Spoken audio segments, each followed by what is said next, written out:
پروردگار بہروں بر۔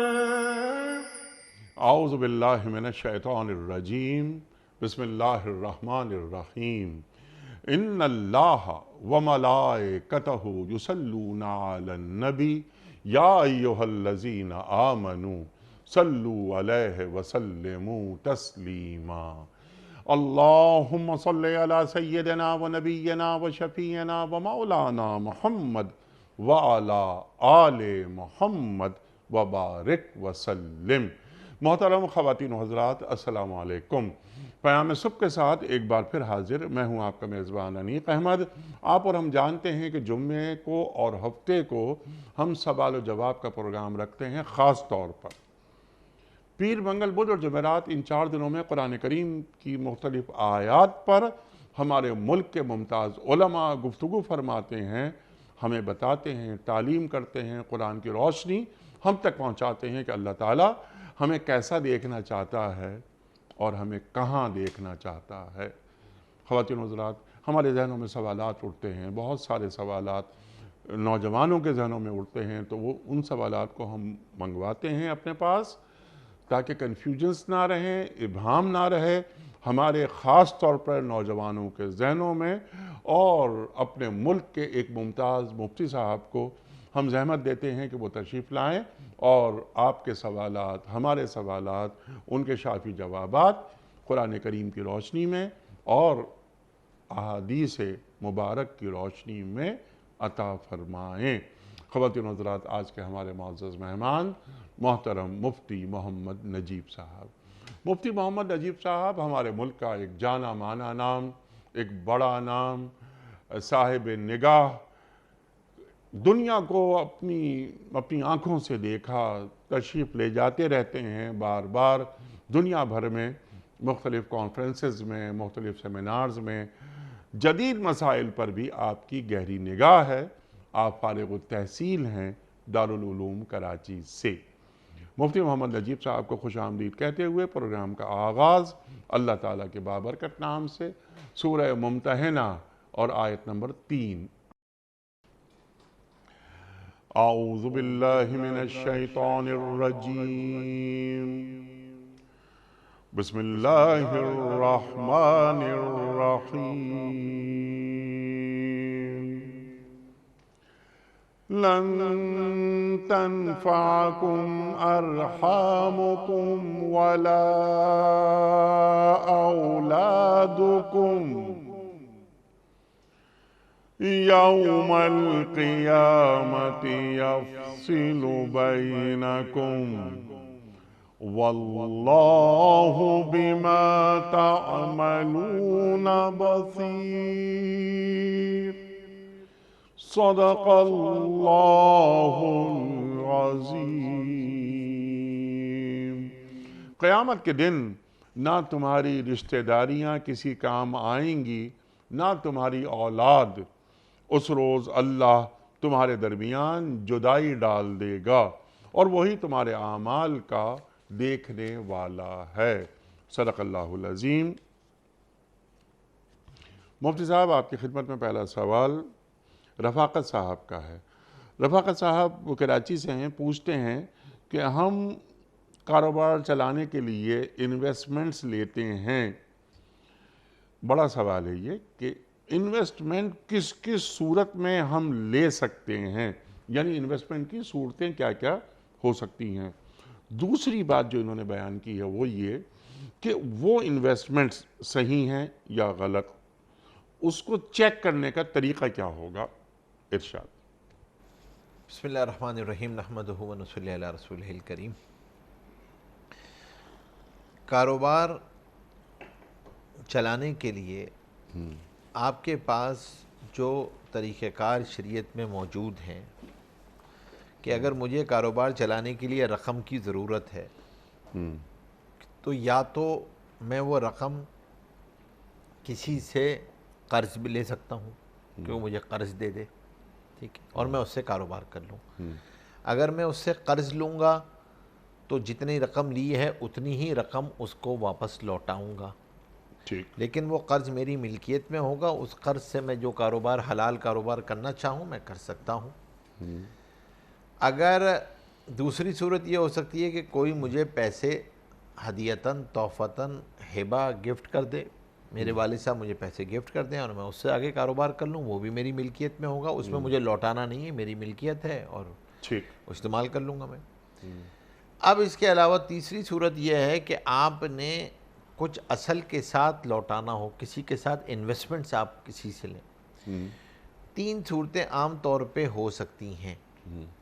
ایک صورت تو یہ ہو سکتی ہے کہ آپ کسی کے شریک بن جائیں، وہ آپ کے ساتھ کاروباری شریک بن جائے، یعنی آپ کے ساتھ کاروبار میں شریک ہو، وہ بھی پیسہ لگائے اور آپ بھی کچھ پیسہ لگائیں، اور یا یہ کہ وہ پیسہ بھی لگائے اور کام بھی کرے اور آپ بھی کام کریں اور تھوڑا بہت پیسہ لگا رہے ہوں، جو بھی شرکت کی صورت ہے.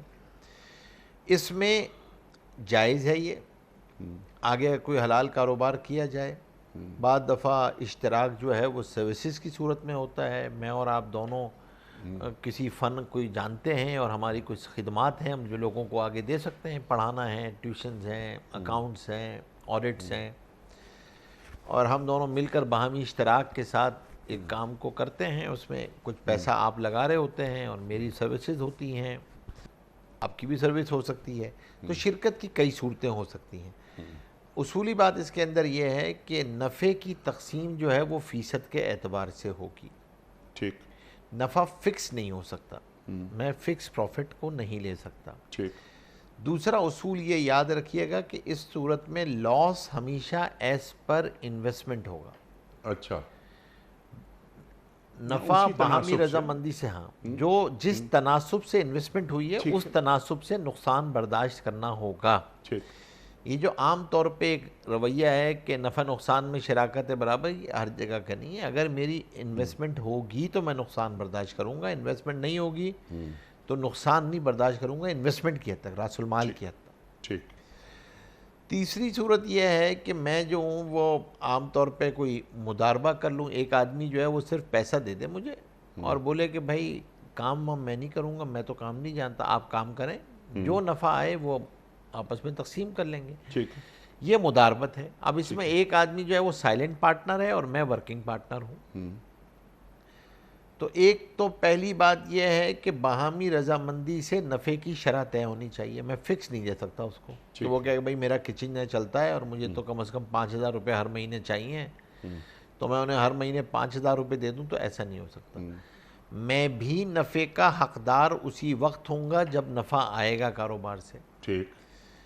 اور اگر خدا نہ خواستہ نقصان ہو گیا تو انویسٹر کے پیسے گئے، میری محنت گئی، مجھے بھی نہیں ملے گا، اسے بھی نہیں ملے گا، کیونکہ میں تنخواہ تو لے نہیں سکتا، نفع میں شراکت کر سکتا ہوں. تیسری صورت یہ ہو سکتی ہے کہ میں انویسٹمنٹ ایجنٹ بن جاؤں، وکیل، استثمار بن جاؤں کسی کا، اور اس کے پیسے لے کے آگے میں کہیں پہ انویسٹ کروں ایز اے وکیل. وکالت اور مداربت کافی جگہوں پہ سیم ہوتی ہے، کچھ جگہوں پہ الگ ہو جاتی ہے. کہ وکالہ کے اندر میں اپ فرنٹ پیسے لے سکتا ہوں، اپ فرنٹ اپنی کوئی فی لے سکتا ہوں کسی کام کے لیے، کہ میں نے آپ نے کہا کہ یار میرے فلاں ایک ریئل اسٹیٹ انویسٹمنٹ ہے، آپ میری انویسٹمنٹ کروا دیں. میں نے آپ سے جو ہے وہ پیسے لیے اور پیسے لے کے آپ کے آگے انویسٹمنٹ کروا دی. اپ فرنٹ 1% یا 0.5% اپنے پیسے لے کے میں نے وہ آپ کی انویسٹمنٹ کر دی. اچھا. میں اس سے نکل گیا، اب آپ کی انویسٹمنٹ ہے، وہ آپ کے پیسے ہیں، بڑھتے رہیں گے آپ کی. اچھا، اب یہاں پر جو اہم بات ہے جو اب اس کے بعد شروع ہوئی ہے وہ دو چیزیں ہیں جو سمجھنے کی. انہوں نے ایک پوچھا ہے، میں دونوں طرف بتا دیتا ہوں آپ کو، کہ کیا کسی ادارے سے جب ہم انویسٹمنٹ لے رہے ہوتے ہیں تو ہمیں کیسے پتہ چلے کہ یہ جائز ہے یا ناجائز ہے. ٹھیک ہے، یہ بہت بڑا سوال ہے. جی. اس سے پہلے چھوٹا سا سوال، پھر یہ بڑے سوال پر ہم آپ سے سیکھیں گے. آپ فرض کیجئے مجھ سے یہ کہتے ہیں کہ یہ انویسٹمنٹ آپ کروا دیجئے کوئی 20 کروڑ کی اس ادارے سے یا کہیں سے بھی. میں نے کہا میں 20 کروڑ روپے کی انویسٹمنٹ آپ کو کرا دیتا ہوں، لیکن اس پر میں 2% لوں گا، تو کیا یہ 2% جائز ہے میرے لیے؟ دو صورتیں ہیں اس میں. سوال یہ ہے کہ آپ یہاں پر جو اس ادارے سے مجھے آپ 20 کروڑ روپے دلوا رہے ہیں کاروبار کے لیے، جی ہاں. پہلی چیز تو یہ ہے کہ کیا وہ عقد شرعاً جائز ہے، یعنی جو پیسے آ رہے ہیں میرے پاس وہ کسی شرعی عقد کے تحت آ رہے ہیں، یعنی پارٹنرشپ ہے، مداربت ہے، یہ کیا چیز ہے جس کی وجہ سے مجھے وہ پیسے دے جی رہا ہے وہ جو بھی بالکل ادارہ۔ درست ہیں، بالکل درست صحیح ہیں، ہے۔ لیکن میں اپنے کانٹیکٹس کی بنیادوں اچھا ٹھیک پر ہے، تو اب آپ کو اب اپنی وجاہت کا عوض لینا چاہ رہے ہیں۔ ٹھیک ہے، تو کیا دین اجازت دیتا ہے؟ دیکھیں وجاہت کے عوض میں تھوڑا سا اختلاف ہے کہ وجاہت کا عوض لیا جا سکتا ہے۔ بعض حضرات کے نزدیک وجاہت کا عوض جائز ہے اگر آپ کچھ چیزوں میں میری مدد بھی کریں، یعنی کچھ کاغذات جو مجھے نہیں بنانا آتے اور شاید میں ان کی اس مطلوبہ چیزوں پہ نہ اتروں، اور آپ مجھے اس کے مطابق گائیڈ کریں اور اس کے مطابق اس کی پوری فائل کو آپ وہ پورا تو کریں۔ سروسز دینی میں نے آپ کو، میں سروسز نہیں دے رہا آپ کو، میں پہ تعلقات استعمال اس کرتے میں جو ہے ہوئے نا جس طرح بہت سے لوگ کر رہے ہیں یہ کام، وہ میں کہتے ہیں کہ آپ کے پاس آپ کو بینک کا لون نہیں مل رہا وغیرہ وغیرہ، کوئی کام آپ کا اٹکا ہوا ہے، میرے کانٹیکٹس ہیں، میں فون کروں گا، کام ہو جائے گا، آپ کو اتنا لون ہے یا کوئی بھی کام ہے وہ آپ کا ہو جائے گا، لیکن اس کے عوض میں آپ سے 2.5% لوں گا۔ تو یہ بنیادی طور پہ یہ وجاہت کا عوض ہے نا، آپ کی ایک وجاہت ہے، آپ کو ایک پی آر ہے، آپ کی ایک پبلک ریلیشن شپ ہے، اس پبلک ریلیشن شپ کو آپ کیش کرتے ہیں اور آپ اس کے ذریعے سے ان سے کام آپ کروا رہے ہیں۔ یہ حرام ہے؟ نہیں، اس کو حرام نہیں کہہ سکتے۔ دیکھیں اس کے اندر علماء کے دونوں قول اس کے اندر موجود ہیں۔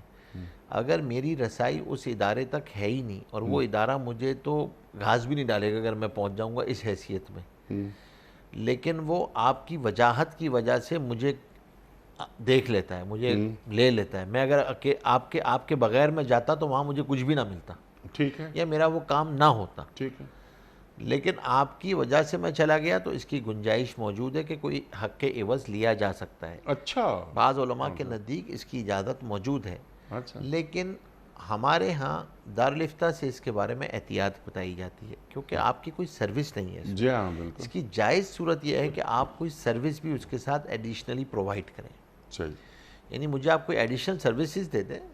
عام طور پہ جب وہ ادارے کے پاس میں نہیں جا پا رہا ہوتا کیونکہ میرے پاس اپنی ڈاکومنٹیشن پوری نہیں ہوتی، میری چیزیں پوری نہیں ہوتی اس اعتبار سے، تو آپ وہ سروسز بھی مجھے دے دیں، اور اپنی دوڑ دھوپ اور سروسز کے اگینسٹ میں آپ مجھ سے ایک لمسم، چاہے وہ 1% ہے یا 2% ہے، واٹس ایور اٹ از، وہ آپ لے سکتے ہیں۔ تو اس طرح آپ کر لیں، ٹھیک ہے۔ بجائے۔ اب آ جاتے ہیں اس سوال پر، اب آپ کا سوال یہ تھا کہ اب اگر مجھے پیسے چاہیے تو سب سے پہلے تو اس وقت یہ یاد رکھیے کہ اگر کوئی ذاتی شخص آپ کو پیسے دے رہا ہے تو سب سے پہلا مسئلہ جو ہمارے ہاں گڑبڑ ہوتا ہے کہ ہم اس کو تحریر میں نہیں لاتے، ہمارے ہاں کوئی معاہدہ لکھا ہی نہیں جاتا۔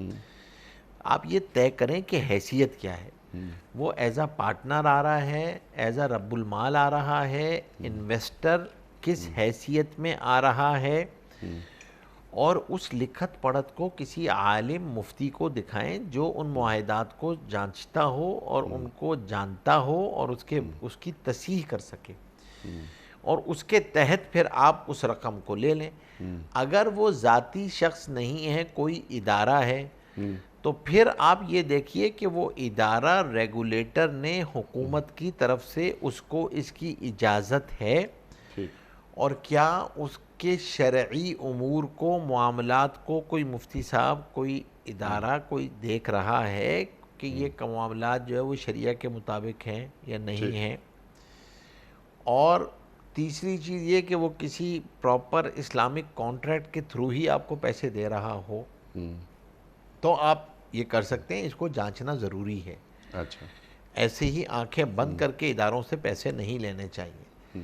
ایک اور طرف ہے جو زیادہ خطرناک ہے اس سے بھی، وہ یہ ہے کہ آپ بینگ اے انویسٹر کسی ادارے کو پیسے دیتے ہیں، کوئی آ گیا کہ بھائی وہاں پہ ہم نے کاروباری اسکیم چل رہی ہے اور اس اسکیم میں آپ پیسے لگا دیں، آپ کو جو ہے 10% پروفٹ آئے گا، 20% پروفٹ آئے گا۔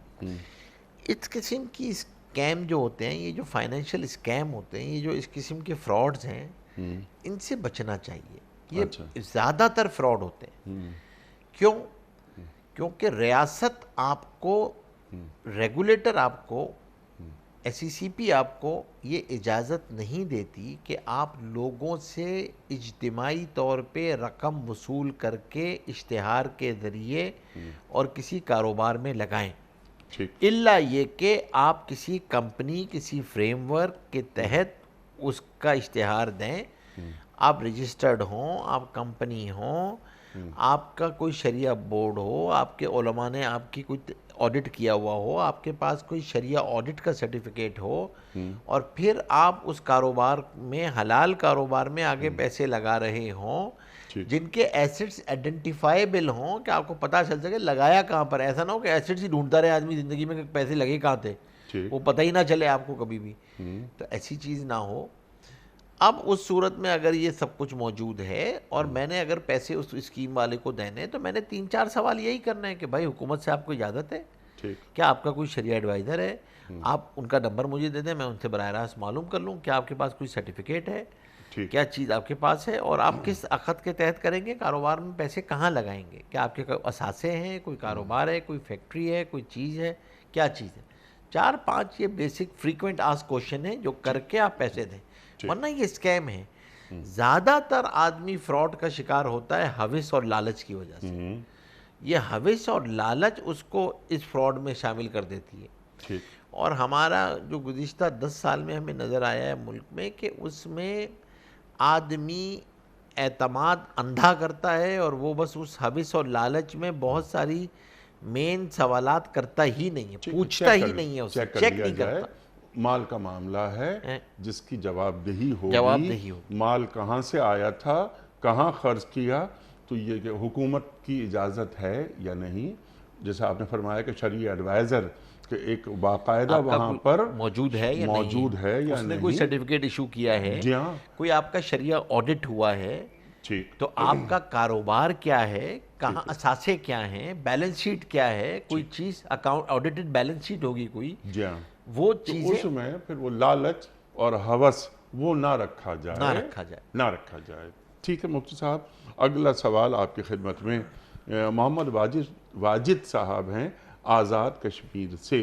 سوال ان کا یہ ہے کہ ہماری برادری کی ایک انجمن ہے، وہ انجمن برادری سے زکوٰۃ، فطرہ اور چرم قربانی وغیرہ جمع کرتی ہے، یعنی قربانی کی کھالیں. وہ اس پیسے کو بینکوں میں جمع کرتے ہیں، جو نفع حاصل ہوتا ہے بعض اوقات اس سے برادری کے مستحق لوگوں کو کم قیمت کے مکانات بنا کر دیتے ہیں، لیکن اس کی ملکیت ان کو ٹرانسفر نہیں کرتے تاکہ وہ اسے بیچ نہ دیں، یا اس میں سے برادری کے ضرورت مندوں کو آسان قسطوں پر ہم قرض حسنہ دیتے ہیں. کیا یہ عمل درست ہے؟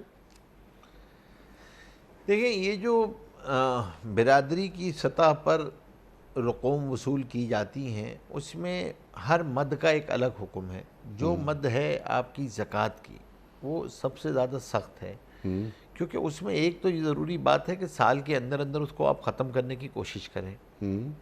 دوسری بات یہ ہے کہ آپ یہ طے کریں کہ جو بھی آپ کی برادری کی تنظیم ہے، آرگنائزیشن ہے، جو بھی ہے، یہ کس کی وکیل ہے، کس کی بنیاد پہ پیسے لے رہی ہے. برادری کے مستحقین کے لیے پیسے لے رہی ہے. مطلب کہنے کا مقصد یہ ہے کہ جب میں نے اس تنظیم کو پیسے دیے تو یہ میری کلیکٹیو ایجنٹ ہے یا بینیفیشری کا کلیکٹیو ایجنٹ ہے، اس مستحق کا وکیل ہے یا میرا وکیل ہے. ٹھیک ہے، بالکل صحیح. پہلی بات تو یہ ہے. اگر وہ میرا وکیل ہے تو جب تک یہ پیسے خرچ نہیں ہو جائیں گے زکوٰۃ ادا نہیں ہوگی میری. تو میری تو زکوٰۃ ادا ہونی ہے نا. تو اس لیے ضروری ہے کہ بھائی زکوٰۃ کی رقم کو سال کے اندر اندر ختم کیا جائے. دوسری بات یہ ہے کہ زکوٰۃ کے لیے ملکیت شرط ہے. اگر تو میں مکان زکوٰۃ سے بنا کر دے رہا ہوں مستحق کو تو مالک بنانا ضروری ہے. یہ خدشہ کہ بھائی ہم نے اس کو دے دیا تو کل بیچ دے گا، تو یہ تو کسی بھی ملکیت میں ہوتی ہے. تو میں اس کو راشن دوں گا تو ہو سکتا ہے راشن بیچ دے، ہو سکتا ہے پیسے دوں تو ہو سکتا ہے وہ پیسے کہیں ضائع کر دے. آپ کا کام ہے اس کو مالک بنانا، ملکیت کا منتقل کرنا ضروری ہے. اونرشپ، ٹرانسفر آف اونرشپ ضروری ہے نا. آپ نے اس کو کوئی چیز اس کے حوالے کرنی ہے. زکوٰۃ میں اونرشپ کی ٹرانسفر ضروری ہے اگر یہ زکوٰۃ ہے. اگر یہ صدقات ہیں تو پھر صدقات میں تو آپ کنڈیشنل ہیلپ جو ہے وہ اس طریقے سے کوئی چیزیں کنڈیشن لگا سکتے ہیں کہ آپ اس کو بیچ نہیں سکتے، اس کو کوئی چیز نہیں کر سکتے، تو آپ نے گویا کہ آپ نے اس کو استعمال کے لیے دیا ہوا ہے عاریتاً، وہ لیتا رہے عاریتاً استعمال کرتا رہے، لیکن یہ صدقات کی مد ہے۔ چرن آپ کی جو قربانی کی کھالیں ہیں اور یہ جو ہیں اس کے اندر بھی یہ ہے کہ بھائی وہ اس کو خرچ کر دینا ضروری ہے، راستے میں اس کو آپ کوشش کریں کہ آپ اس کو مالک بنائیں جس کو بھی آپ خرچ کر رہے ہیں۔ صدقات سے آپ قرض حسنہ بھی دے سکتے ہیں، صدقات کی مد سے آپ قرض حسنہ دینا چاہیں تو آپ قرض حسنہ بھی دے سکتے ہیں۔ زکوٰۃ سے قرض حسنہ نہیں دے سکتے، زکوٰۃ سے قرض حسنہ نہیں دیا جا سکتا، کیونکہ آپ بہتر ہے کہ اس کے لیے صدقات، عطیات، ان مدوں کو استعمال کر لیں، لیکن جو صدقات واجبہ کی مد ہے اس کے اندر وہی تمام پریکاشنز ہیں جو زکوٰۃ کی پریکاشنز ہیں۔ تو اسی لیے یہاں پر بھی ضروری ہوتا ہے کہ اس طرح کی آرگنائزیشنز، تنظیمیں جو برادری کی سطح پہ کام کرتی ہیں، کسی مفتی کے پاس بیٹھ کے ان مدات کے proper S O Ps maintain کر لیں تاکہ ان ایس او پیز کے تحت ہی چیزیں دی جا سکیں، کیونکہ اس کے اندر پیسوں کا اس طریقے سے اکاؤنٹ میں ڈال دینا سب کو ملا کے، ہر مد کا ایک الگ حکم ہے، اور وہ آپ پھر آگے آپ کسی اسلامک بینک میں رکھیں، سودی بینک میں نہ رکھیں، تو اب یہ سب چیزیں کسی مفتی سے، دارالفتہ سے، کسی ادارے سے مشورے میں رہیں اور اپنی چیزیں لاہے عمل پورا ایس او پیز بنا کے کن خطوط پہ پیسے جمع کیے جائیں گے، کن خطوط پہ خرچ کیے جائیں گے، مستحقین کو کیسے جانچا جائے گا، کوائف کیا ہوں گے، کیسے ملکیت منتقل ہوگی، یہ سب چیزیں کسی عالم مفتی کو دکھا لینی چاہیے، تاکہ یہ پیسوں کا مسئلہ ہے، لوگوں کے حقوق ہیں، لوگوں کے فرائض ہیں، زکوٰۃ کا مسئلہ ہے، ان کی زکوٰۃ کی ادائیگیاں ہیں، تو اس میں اس بات کا لحاظ رکھنا چاہیے، یہ بہت بڑی ذمہ داری ہے۔ تو جو بھی متولیان ہیں، جو بھی اس کو دیکھ رہے ہیں برادری میں، وہ اس کا خیال رکھیں۔ سبحان اللہ، سبحان اللہ، کیونکہ زکوٰۃ کے احکامات الگ ہیں اور صدقات اور عطیات کے الگ ہیں، عطیات کے الگ ہیں۔ تو زکوٰۃ کے معاملات، جیسے قرض حسن کی جو بات ہو رہی ہے، تو قرض حسن تو واپس بھی آئے گا نا، آئے گا، لیکن زکوٰۃ واپس نہیں لی جا سکتی، یہ ایک بالکل واضح بات ہے۔ تو جو آپ نے بجا فرمایا، اور سبحان اللہ کہ کسی مفتی صاحب کو بٹھا کر شریعت کے مسائل یہ سمجھے جائیں جو یہ کام کر رہے ہیں، تاکہ بطریق احسن یہ کام ہوتا رہے، اور یہ اچھا کام ہے۔ عبد الرشید صاحب لیا سے، ان کا سوال ہے، ذرا سا ہٹ کے سوال ہے، وہ یہ فرماتے ہیں کہ مفتی صاحب، قرآن نے غزوہ بدر کو یوم الفرقان کے نام سے تعبیر فرمایا ہے، اس کی کیا حکمت ہے؟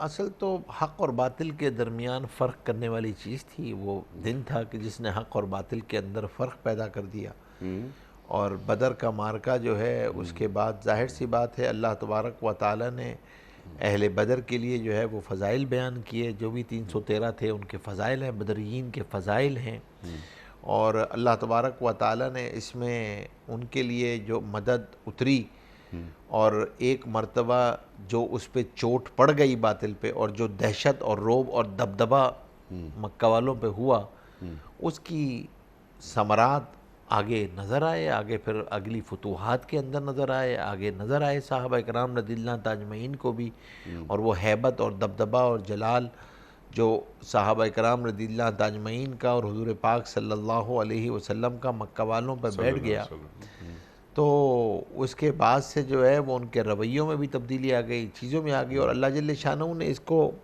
حق اور باطل کو بالکل الگ الگ کر دیا۔ تو یہ بنیادی طور پہ بظاہر تو سمجھ میں آتا ہے، واللہ عالم بالصواب۔ سبحان اللہ، سبحان اللہ۔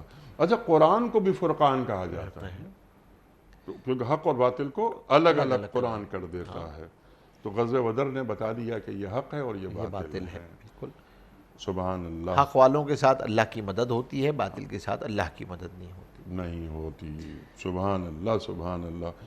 اور اللہ کی مدد کے مستحق ہونے کے لیے آدمی کو حق کا ساتھ دینا ہوتا ہے، یا حق کی نمائندگی کرنی ہوتی ہے، تو نصرت الہی کا پھر مستحق ہو جاتا ہے آدمی۔ نصرت الہی کا معیار قلت یا کثرت نہیں ہے، وہ صفات ہیں، جی وہ صفات قلیل میں ہوں گی تو اللہ کی مدد ان کے ساتھ ہوگی، کثیر میں ہوں گی تو ان کے ساتھ ہوگی۔ سبحان اللہ، وہ مومنانہ صفات یا مومنانہ فراست فراست وہ نظر آتی ہے تو پھر وہ تائید الہی ساتھ ہو ساتھ ہو جاتی جاتی ہے۔ ہے، بالکل بالکل۔ سبحان اللہ سبحان اللہ۔ یہ طاہر صاحب کا سوال ہے کہ مفتی صاحب نسیان اور خطا میں کہ یعنی معنوں میں کیا فرق ہے اور ان کے احکام میں کیا فرق ہے؟ اس کے ساتھ ساتھ یہ سوال بھی انہوں نے کر دیا ہے۔ دیکھیں عام طور پہ عبادات کے اندر تو دونوں کے اندر تقریباً ایک ہی بات ہے، مترادفات ہو جاتے ہیں بعض جگہ پہ۔ عبادات کے اندر تو بھول گیا، ہاں غلطی سے کر لیا، اور غلطی کے پیچھے بھی منشا جو ہے وہ اگر نسیان ہے تو یہ مترادف ہے، اور اگر جانتے بوجھتے غلطی خطا کی ہے تو وہ خطا ہے بھی نہیں اس طرح سے، خطاً و نسیاناً جو ہے۔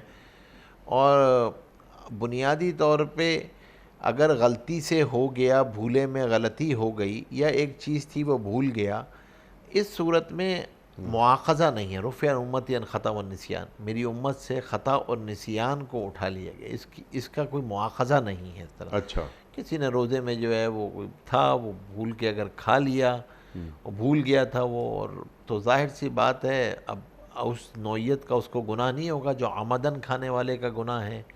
کوئی چیز جو ہے وہ اللہ تبارک و تعالیٰ اس کو معاف کر دیں گے۔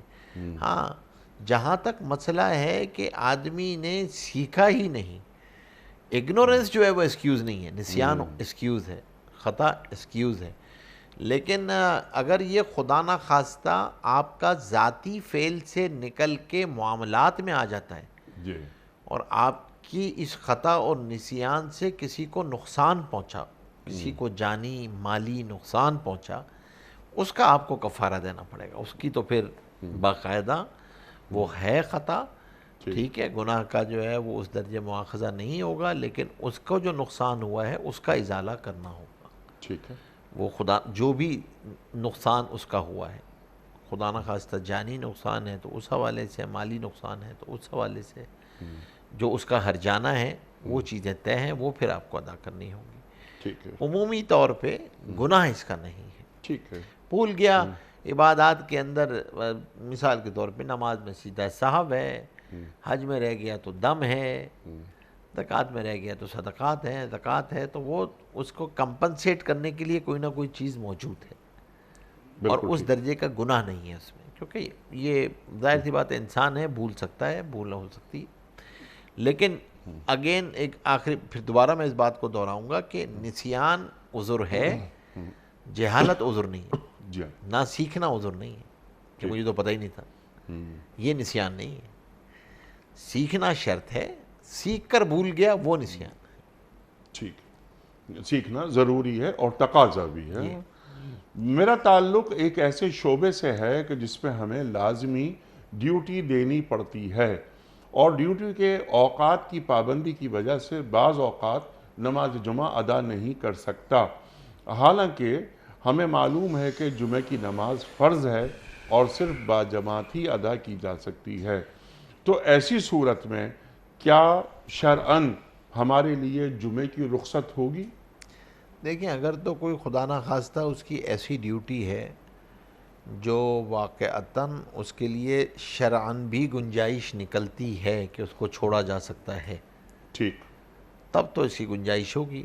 لیکن اگر کوئی ایسی چیز ہے کہ جس کی ریپلیسمنٹ ہو سکتی ہے، ٹائم آگے پیچھے ہو سکتا ہے کہ کوئی ایک والی میں پڑھ لے جا کے، کوئی ڈھائی والی میں پڑھ لے آ کے، اور کوئی ریپلیسمنٹ اس وقت بیٹھ جائے، کوئی ایسی جگہ پہ ریپلیسمنٹ کی صورت ہے، تو پھر ان کی گنجائش نہیں ہوگی، پھر آپ کو اس کے مطابق چیزوں کو مینیج کرنا ہوگا، پھر جمعہ چھوڑنے کا گناہ ہوگا۔ اچھا، کہ عام طور پہ جو پاکستان کے اندر سول سروسز کے اندر بھی جو ڈیوٹیز کہیں پر طے ہو رہی ہوتی ہیں، اس میں اس بات کا لحاظ رکھا جاتا ہے کہ جمعے کے وقت میں چھٹی اس طرح رکھی جائے کہ کئی اوقات میں جمعے پڑھے جا سکتے ہوں۔ ٹھیک ہے، تو اس میں اس بات کا لحاظ رکھے آدمی کہ اگر ایسی ڈیوٹی ہے تو آگے پیچھے کر لیں، کوئی کسی وقت پڑھ لے، کوئی کسی وقت پڑھ لے، تاکہ ڈیوٹی پہ ہر وقت کوئی نہ کوئی جو ہے وہ موجود رہے۔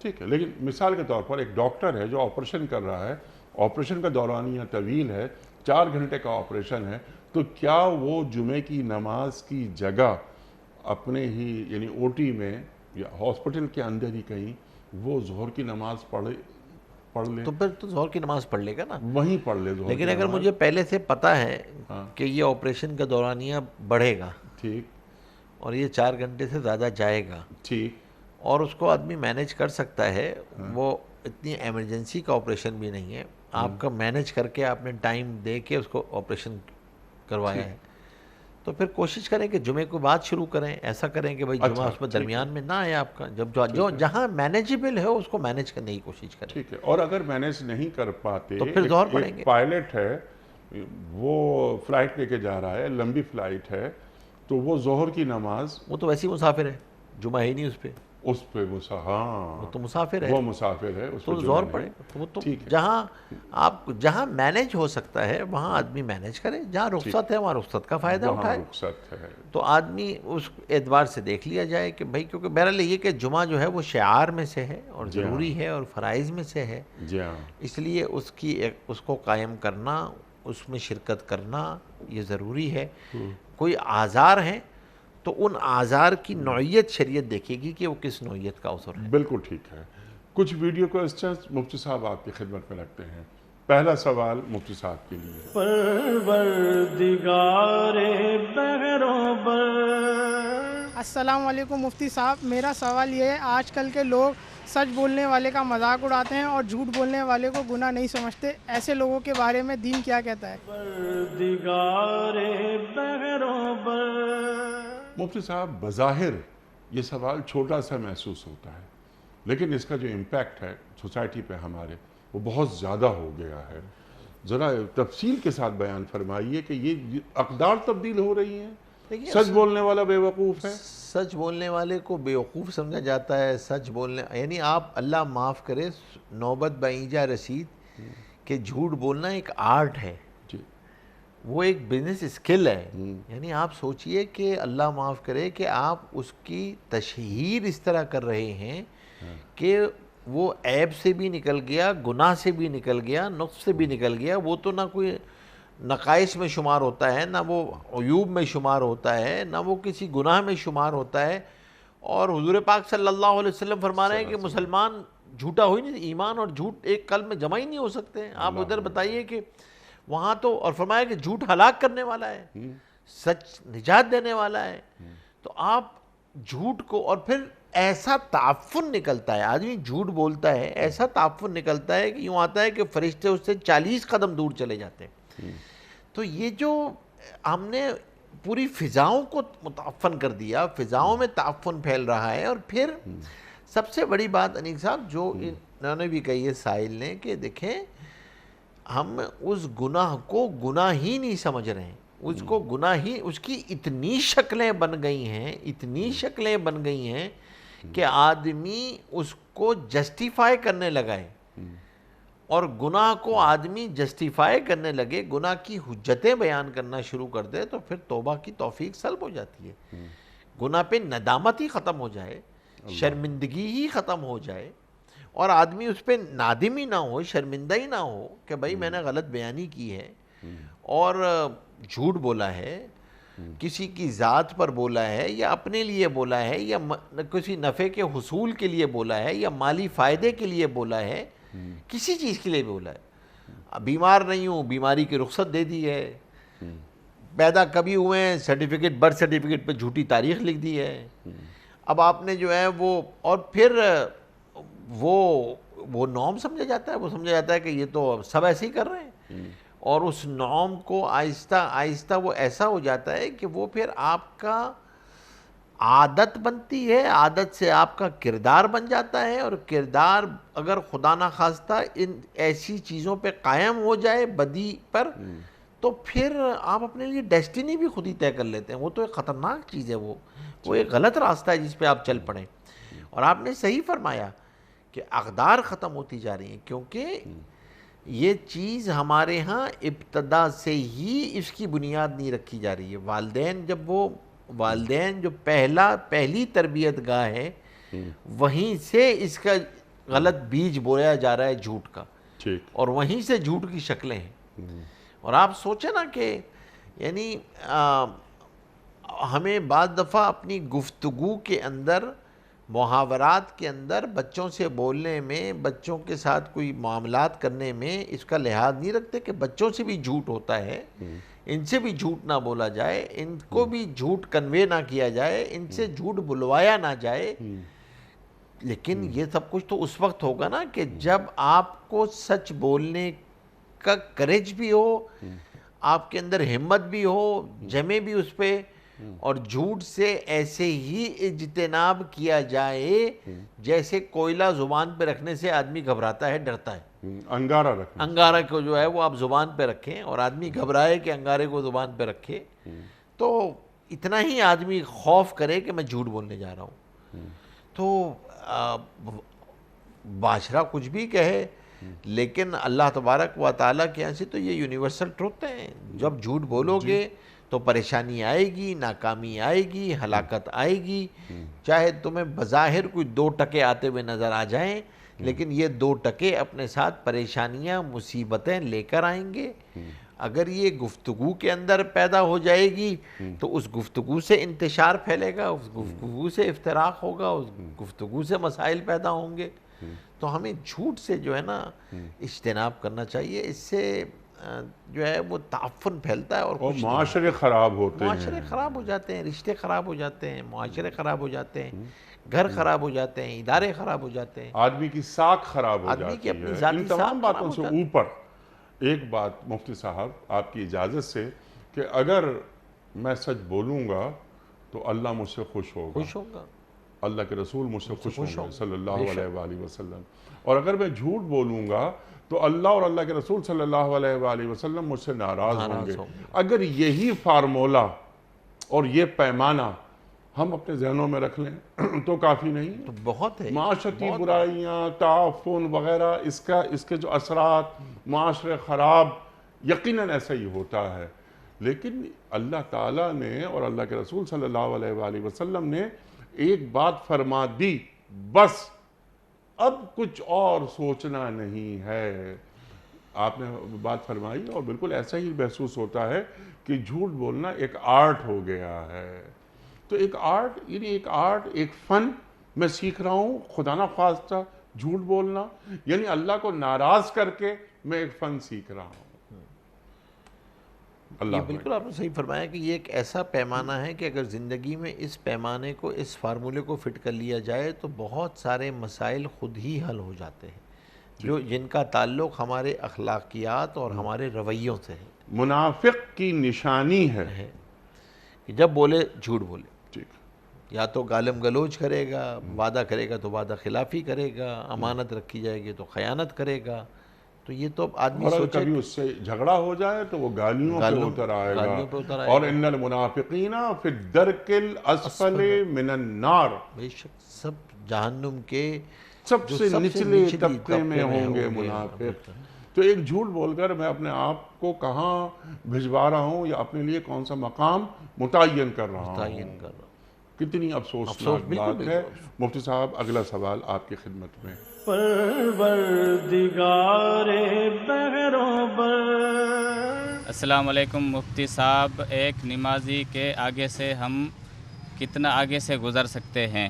پروردگار بحروں پر. جناب والا، اچھا اسے سترہ کہتے ہیں نا؟ جی، جو آگے رکھا جاتا ہے، آگے رکھا جاتا ہے کہ ایک چیز رکھ دی جائے آگے، جی اسے سترہ کہتے ہیں. سترہ کہتے ہیں. ارشاد. اگر آپ کے آگے سترہ رکھا ہوا ہے تو پھر تو آپ سترہ کے آگے سے گزر جائیں.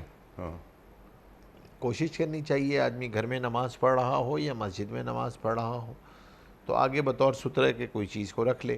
لیکن اگر سترہ نہیں ہے اور مسجد بڑی ہے، جامع مسجد ہے، بڑی مسجد ہے، تو پھر علماء نے کہا ہے کہ 2 صفوں کا فاصلہ کر کے آپ گزر سکتے ہیں، جہاں تک کھڑے ہونے والے کی نگاہ نہیں پہنچ رہی ہے. ٹھیک.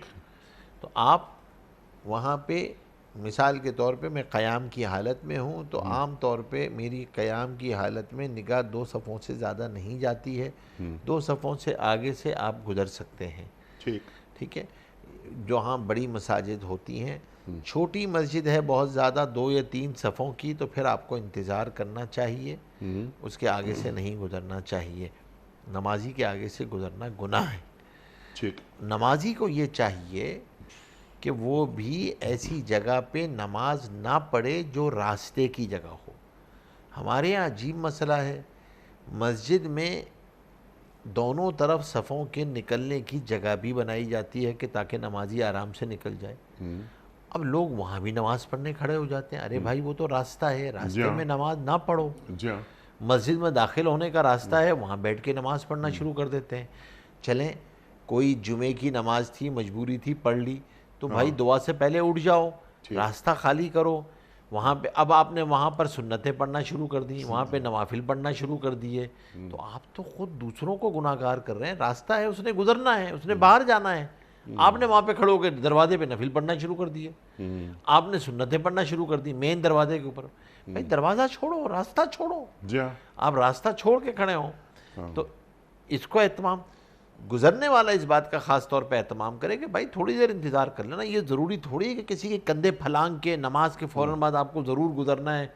آپ وہاں پہ انتظار کر لیں.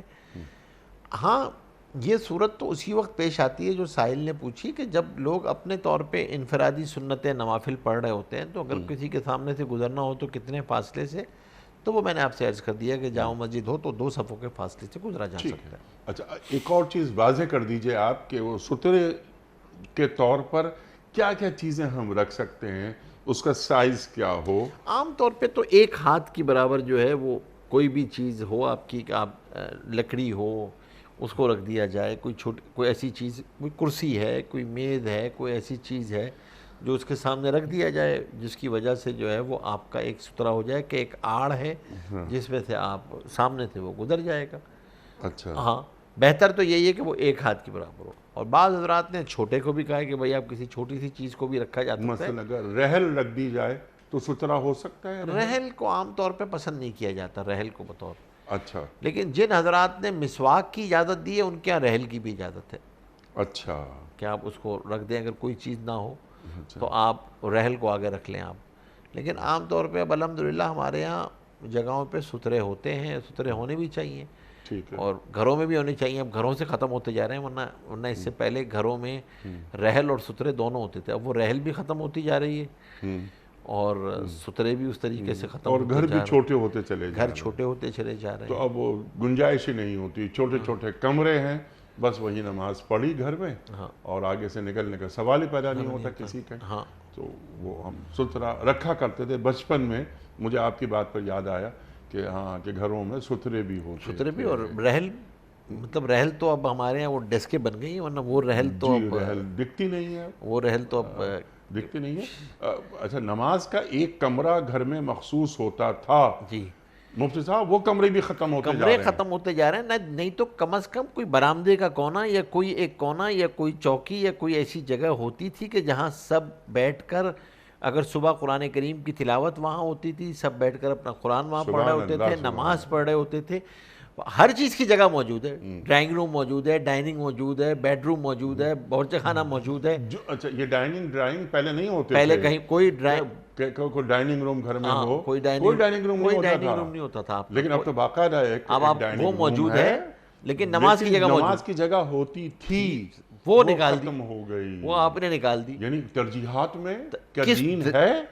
نماز, قرآن پڑھنے کی آوازیں گھروں سے آتی صبح, آپ صبح کی آوازیں, آپ کو گھروں میں محلوں میں آوازیں آ رہی ہوتی تھی نا, پتہ ہوتا تھا کہ یہ قرآن, صبح اٹھ جاتے تھے, صبح ہوتی تھی. تو اب تو شاید صبح ہی, اللہ جانے کہ صبح تو ہوتی ہی نہیں ہے, دوپہر ہوتی ہے براہ راست, رات ہوتی ہے یا دوپہر ہوتی ہے, صبح ہی ختم ہو گئی. جی. اور جو لوگ صبح اٹھ بھی جاتے ہیں ان میں سے کتنے افراد تلاوت قرآن کریم کرتے ہیں. سوچے نا کہ آپ دن کا آغاز اللہ کے کلام سے کریں, دن کا آغاز قرآن کریم سے کریں, تو اس پورے دن میں آپ کی برکت ہے. اور آپ ایک رویہ اپنی نسلوں میں منتقل کرتے ہیں کہ دن کا آغاز کیسے ہو. بچہ دیکھ رہا ہے کہ والد اور والدہ قرآن کریم پڑھ رہے ہیں, آواز آ رہی ہے, آواز آ رہی ہے اس کے, نماز پڑھتے ہوئے دیکھ رہا ہے بچہ, تو اس کے اندر دین جا رہا ہے, وہ جا رہے ہیں, اپنے بچے کو لے کے جا رہے ہیں مسجد. تو آپ یہ سب چیزیں آپ کے ذہن میں, بچوں کے ذہن میں پیوست ہوتی ہیں. یہ رویے اور ہم کیا رویے منتقل کر رہے ہیں, راتوں کو سو رہے ہیں, فلمیں ساتھ دیکھ رہے ہیں, ڈرامے. اب آپ کیا رویے, آپ کیا چاہیں گے کہ آپ اس سے کیا توقع جی، کریں گے؟ بالکل آپ یہ۔ اس سے کیا ایکسپیکٹ کریں قرآن گے؟ کریم پر دین پر گفتگو مل کر ہو رہی ہے؟ نہیں ہو رہی مجموعی طور پر۔ کیا ڈرامہ ساتھ بیٹھ کے دیکھا جا رہا ہے سب مل کر؟ ہاں، سب مل کر ڈرامہ دیکھ رہے ہیں۔ کوئی ایک بہت اہم چیز ہے، کوئی ایک شو ہے وغیرہ آ رہا ہے، بیٹھ جاؤ، اس ڈرامے کی آج آخری قسط ہے، تو اس ڈرامے کی قسط سب مل کر دیکھ رہے ہیں۔ اللہ اکبر! اللہ کیا ہو گیا گھروں کے اندر کہ اب وہ بیوی جلدی کھانا بنا رہی ہے اور بچوں کو جلدی کھانا کھلا رہی ہے کہ آج اس ڈرامے کی آخری قسط آ رہی ہے، وہ مس نہیں ہو جائے۔ یعنی آپ اس طرح فالو کر رہے ہیں۔ دین کے کسی حکم کی پامالی پر غصہ آ رہا ہے کہ والدین کو کہ آج ہماری اولاد سے یہ غلطی ہو گئی ہے، نماز چھوٹ گئی۔ نماز چھوٹ گئی۔ اللہ اکبر! حدیث کیا کہہ رہی ہے؟ فَكَأَنَّمَا وُتِرَ أَهْلُهُ وَمَالُهُ، ایسے ہے نماز کا ضائع ہو جانا جیسے اس کا گھر بار مال دولت سب کچھ تباہ و برباد ہو گیا۔ ٹھیک ہے، اور اگر والد سے نماز چھوٹ گئی، قضا ہو گئی، تو کیا اس کا اظہار وہ بار بار گھر میں کر رہا ہے کہ آج مجھ سے آج ظہر قضا ہو گئی، آج مجھ سے ظہر قضا ہو گئی، آج مجھ سے ظہر قضا ہو گئی؟ تو اولاد تک جاری ہے یہ بات یہ کہ یہ احساس اچھا کوئی نقصان ہوا ہے۔ نقصان ہوا ہے۔ نماز اگر چھوٹ جاتی ہے تو یہ دیکھیے ابا کتنی باتیں کر رہے ہیں، کتنی مرتبہ یہ بات کہہ رہے ہیں کہ واقعی ایک نقصان ہو گیا، مجھ سے کچھ پیسے میرے گر گئے راستے میں، تو میں گھر پہ آ کہتا ہوں ہاں میرے پیسے گر گئے، جانے کدھر چلے گئے یار، پیسے رکھے تھے۔ لیکن نماز چھوٹ رہی ہے، اس کا ذکر میں گھر میں نہیں کر رہا، تو معلوم ہو جاتا ہے کہ میری ترجیحات میں دین ہے یا نہیں ہے۔ بالکل، یہی ایک وہ چیز ہے جو خطرناک چیز کہ ہم بعض دفعہ کمپلین کر رہے ہوتے ہیں لیکن اپنے رویوں کی اصلاح نہیں کرتے، کہ اصل تو ان بچوں کے نگہبان یہ تو نقال ہے نا، یہ تو ہمیں دیکھ رہے ہوتے ہیں نا، جی ہاں، ہمارے رویے کیا ہیں، ٹھیک۔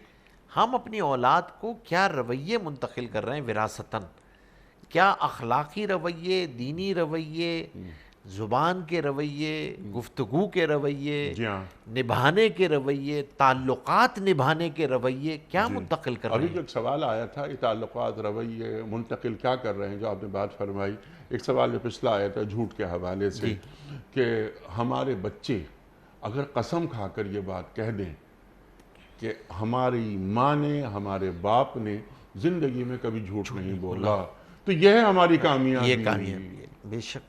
کیونکہ بچوں نے پہلے دن سے ہمیں دیکھتے ہوئے وہ بڑے ہو گئے، اگر یہ تربیت نہیں ہو رہی اولاد کی تو اس کے تو پھر ہم نے کیا کیا، پھر ہماری کمائی کیا ہے، ہم نے کون سا دین ان تک منتقل کیا۔